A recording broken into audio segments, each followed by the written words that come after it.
بسم اللہ الرحمن الرحیم۔ السلام علیکم۔ آج سے ٹھیک 33 برس قبل یعنی 15 فروری 1979 کو سوویت افواج کا افغانستان سے انخلا مکمل ہوا۔ افغانستان کے جغرافیے اور یہاں بیرونی افواج کو ہونے والی شکستوں پر بی بی سی کی یہ تحریر پہلی مرتبہ اگست 2021 میں شائع ہوئی تھی، جسے آج کے دن کی مناسبت سے دوبارہ شائع کیا جا رہا ہے۔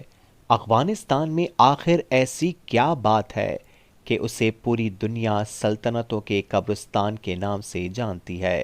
آخر امریکہ، برطانیہ، سوویت یونین سمیت دنیا کی تمام بڑی طاقتیں اسے فتح کرنے کی کوششوں میں کیوں ناکام ہوئیں؟ یہ ایک ایسا سوال ہے جس کا جواب افغانستان کی تاریخ اور اس کے جغرافیائی محل و وقوع میں پوشیدہ ہے۔ 19ویں صدی میں برطانوی سلطنت، جو اس وقت دنیا کی سب سے طاقتور سلطنت تھی، اس نے اپنی پوری طاقت سے اسے فتح کرنے کی کوشش کی، لیکن سن 1919 میں برطانیہ کو بالآخر افغانستان چھوڑ کر جانا پڑا اور افغانوں کو آزادی دینی پڑی۔ اس کے بعد سوویت یونین نے سن 1979 میں افغانستان پر حملہ کیا۔ اس کا ارادہ یہ تھا کہ سن 1978 میں بغاوت کے ذریعے قائم کی گئی کمیونسٹ حکومت کو گرنے سے بچایا جائے، لیکن انہیں یہ سمجھنے میں 10 سال لگے کہ وہ یہ جنگ نہیں جیت پائیں گے۔ برطانوی سلطنت اور سوویت یونین کے درمیان ایک قدر مشترک ہے۔ جب دونوں سلطنتوں نے افغانستان پر حملہ کیا تو وہ اپنی طاقت کے عروج پر تھے، لیکن اس حملے کے ساتھ آہستہ آہستہ دونوں سلطنتیں ٹوٹ پھوٹ کا شکار ہونے لگیں۔ سن 2001 میں امریکی قیادت میں افغانستان پر حملہ ہوا اور کئی سالوں تک جاری رہنے والی جنگ میں لاکھوں افراد ہلاک ہوئے۔ اس حملے کے 20 سال بعد امریکی صدر جو بائیڈن نے افغانستان سے اپنی فوج کو واپس بلانے کا فیصلہ کیا ہے۔ یہ ایک متنازع فیصلہ تھا جس پر پوری دنیا میں شدید تنقید کی گئی۔ اس ایک فیصلے کی وجہ سے طالبان نے افغان دارالحکومت کابل پر انتہائی تیزی سے قبضہ کر لیا ہے۔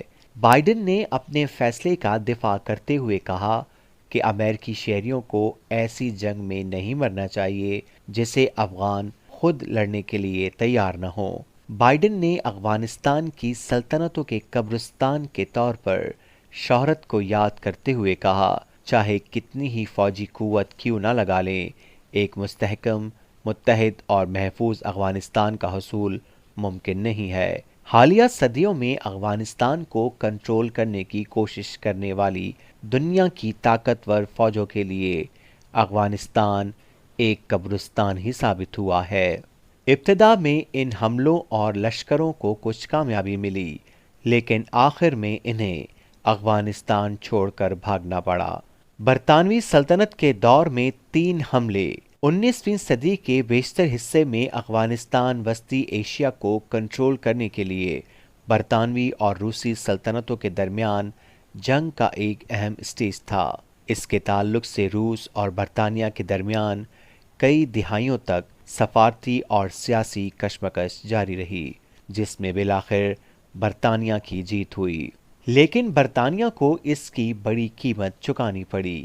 برطانیہ نے افغانستان پر سن 1839 اور 1919 کے درمیان 3 مرتبہ حملہ کیا اور کہا جا سکتا ہے کہ برطانیہ تینوں بار ناکام رہا۔ سن 1839 کی پہلی اینگلو افغان جنگ میں برطانیہ نے کابل پر قبضہ کر لیا، کیونکہ برطانیہ کا خیال تھا کہ اگر اس نے یہ قدم نہیں اٹھایا تو روس کابل پر قبضہ کر لے گا۔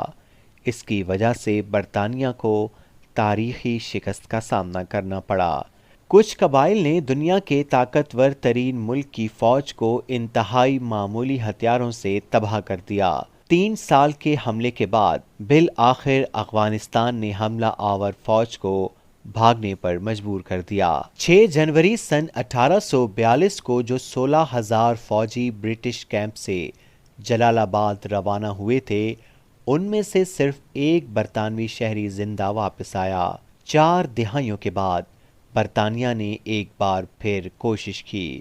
اس بار اسے کچھ کامیابی ملی اور سن 1878 سے 1880 کے درمیان دوسری اینگلو افغان جنگ کے نتیجے میں افغانستان برطانیہ کی حفاظت والی ریاست بن گیا، لیکن برطانیہ کو کابل میں ریزیڈنٹ وزیر رکھنے کی اپنی پالیسی ترک کرنا پڑی۔ لیکن سن 1919 میں جب اس نئے امیر نے خود کو برطانیہ سے آزاد قرار دیا تو تیسری اینگلو افغان جنگ شروع ہوئی۔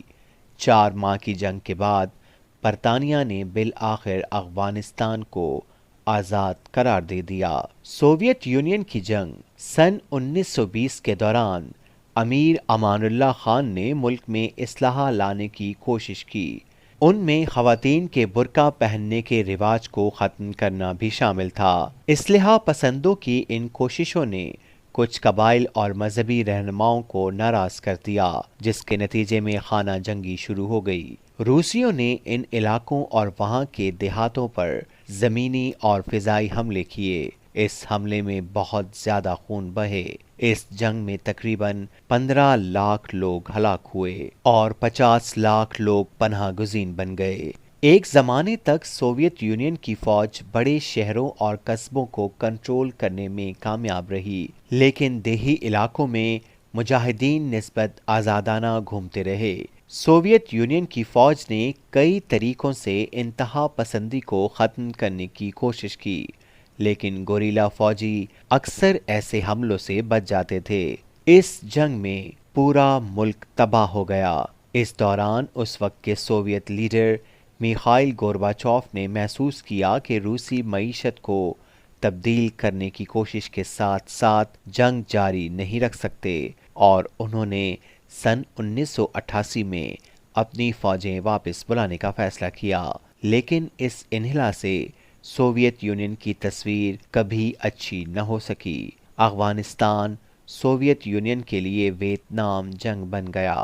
یہ ایک انتہائی مہنگی اور شرمناک جنگ تھی، جس میں سوویت یونین اپنی تمام تر طاقت لگا دینے کے باوجود مقامی گوریلا جنگجوؤں کے ہاتھوں شکست سے دوچار ہوا۔ یہ سوویت یونین کی سب سے بڑی غلطیوں میں سے ایک تھی۔ اس کے بعد سوویت یونین ٹوٹنے لگا اور تقسیم ہو گیا۔ افغانستان میں برطانیہ اور سوویت یونین کی ناکام کوششوں کے بعد امریکہ نے 9/11 کے حملوں کے بعد افغانستان میں جمہوریت کی حمایت اور القاعدہ کے خاتمے کے لیے افغانستان پر حملہ کیا۔ افغان حکومت 3 سال بعد وجود میں آئی، لیکن طالبان کے حملے جاری رہے۔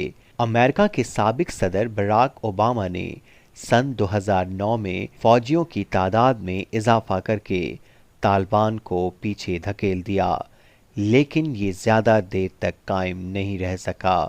سن 2001 میں جنگ کے آغاز کے بعد سن 2014 میں سب سے زیادہ خون ریزی دیکھی گئی۔ نیٹو افواج نے اپنا مشن مکمل کیا اور ذمہ داری افغان فوج کے حوالے کر دی۔ اس کے بعد بھی افغانستان میں امریکی فوجی اور طالبان میں جنگ جاری رہی۔ بالآخر امریکہ کو بھی شکست ہوئی اور 11 ستمبر 2021 افغانستان کو چھوڑ کر بھاگنا پڑا اور افغانستان پر طالبان کی حکومت قائم ہو گئی۔ اب دیکھنا دلچسپ ہوگا کہ کیا کوئی دوسری طاقت دنیا کی سلطنتوں کے قبرستان کہے جانے والے افغانستان پر حملہ کرنے کا خطرہ مول لیتی ہے۔